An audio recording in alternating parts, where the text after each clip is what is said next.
Hello, welcome to Free Market Fridays, your place for everything economy on Fridays. In this segment, we will share with you our extensive research we have collected in attempting to solve the question, is everything for sale? What are the limits of markets? We were lucky enough to be able to pick some of the brains of some of the world's top economists, and we would like to share with you what we discussed and learned. First, we had a talk with the famous philosopher Aristotle to ask him what his views were on acquiring wealth. Here's what he had to say.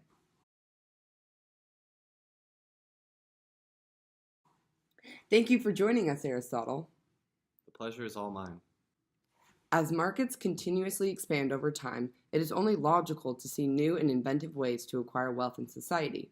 How do you see the current state of wealth getting and perhaps the state of wealth acquisition in the future? The way I see it is that there are only two types of wealth getting, one of which is part of household management. It is both necessary and honorable in one's life. The second, however, is retail trade, which I see as an unnatural means of gaining from one another. And this will never change. Next, we linked up with economist Adam Smith to hear his thoughts on the capitalist society. Hi, Adam. Good to see you.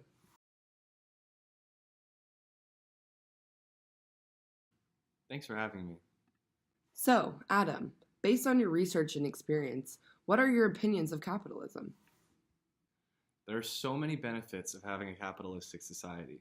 When individuals gain more expertise in their respective fields, more work is accomplished, and the quantity of science is considerably increased by this. Furthermore, the amount of production in each industry results in a wide division of labor. In a well-governed society, this division of labor extends itself to the lowest-ranking people so that everyone has a great quantity of work. Thanks for the input, Adam. Next, we move on to our interview with John Stuart Mill. We discuss with him government interference in the economy. Here's the clip. Enjoy! Hi, Jonathan. How have you been?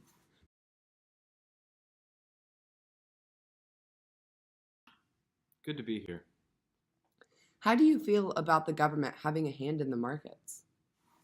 Well, the way I see it, there are two types of government interference when it comes to the economy. The first, of course, is authoritative, but second is non-authoritative. Instead of issuing a command and enforcing it through penalties, government adopts the course seldom resorted to by governments and of which such important use might be made.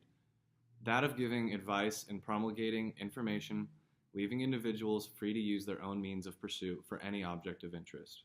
The government does not meddle, but does not trust the object solely to the care of the individual. We see examples of non-authoritative government intervention with government agencies established to fulfill similar purposes to those in the private sector. Thanks for coming, John. Always a pleasure. Next, we take a seat with Robert B. Reich, who introduced us to the concept of supercapitalism. Rob, glad you could make it. Wouldn't miss it. Let's talk capitalism.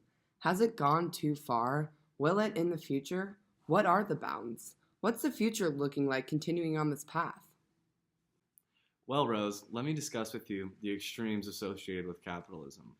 In my little world, I call it supercapitalism. Just a few of the negatives of supercapitalism are widening inequality, reduced job security, instability, loss of community, environmental degradation, and violations of human rights abroad, just to name a few. Democracy must respond to such social consequences. Companies hiring lobbyists, lawyers, experts, PR specialists are drowning out the voices of citizens. I've developed some advice that I call the Citizen's Guide to Supercapitalism. Here are my tips. First, beware of any politician blaming corporations for negative social consequences of supercapitalism. Also beware of corporate executives who are claiming their company is doing something to advance the public good or to fulfill their firm's social responsibility as a corporation. And beware of politicians claiming that the public can rely on voluntary cooperation of the private sector to achieve some public purpose or goal. And finally, beware of politicians blaming corporations overall. Thank you for joining us, Reich. It's always great to hear your thoughts. Thanks for joining us today, Mr. Keynes.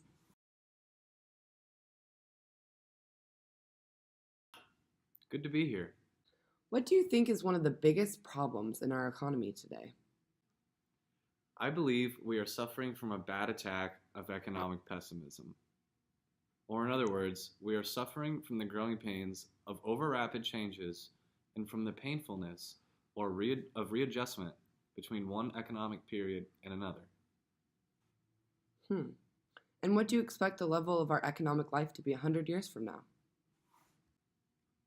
I believe we will eventually overcome these economic problems, and the new problem will be, how will man use his freedom from pressing economic cares, how to occupy leisure which science and compound interest will have won for him, to live wisely and agreeably and well.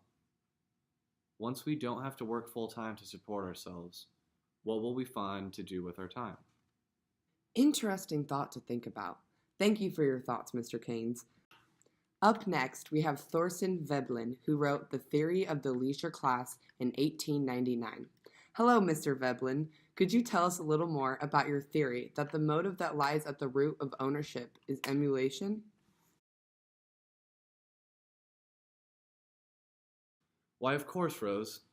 In my studies, I have come to the conclusion that property is still of the nature of trophy. But with the cultural advancements, it becomes more and more a trophy of success scored in the game of ownership. It is carried on between the members of the group under the quasi-peaceable methods of nomadic life. Essentially, the possession of wealth presently assumes the character of an independent and definitive basis of esteem. People are interested in making money because they can use it as a means to show they are of higher class than the others in society. Last but not least, we have E.F. Schumacher, who is here to share some thoughts on Buddhist economies. Welcome!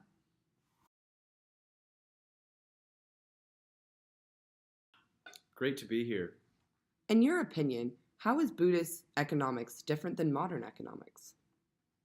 Buddhist economics is very different from the economics of modern materialism. Since the Buddhist sees the essence of civilization not in a multiplication of wants, but in the purification of human character. It focuses on how to attain given ends with the minimum means. And now, here for a short break, an advertisement from one of our sponsors, Ethics Bootcamp 101.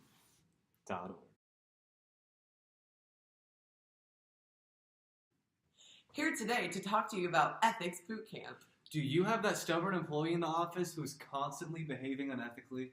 Forging the numbers, Winging the presentation? unwanted sexual advances. Send them on down to Ethics Bootcamp. The only place for your problem employee comes back to the office as professional as ever.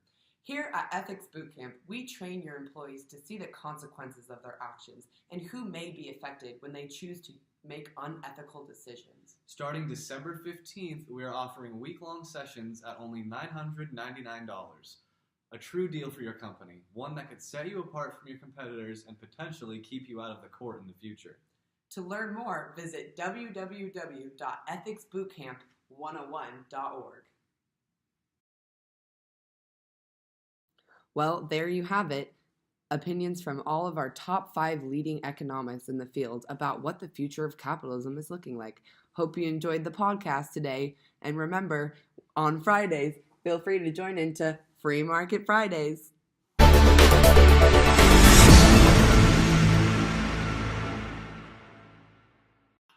Like what you heard today in our podcast? Well, go pick up Honest Work from your bookstore for a small priceless fee of only $100. This book is a must-read for business ethics readers. In this book contains a lot of short excerpts from economists like you heard today, Adam Smith, Aristotle, John Keynes, John Stuart Mill, and many more. It is an extensive catalog of the research we have conducted here at Free Market Fridays, and we really think you would enjoy it. So, pick it up.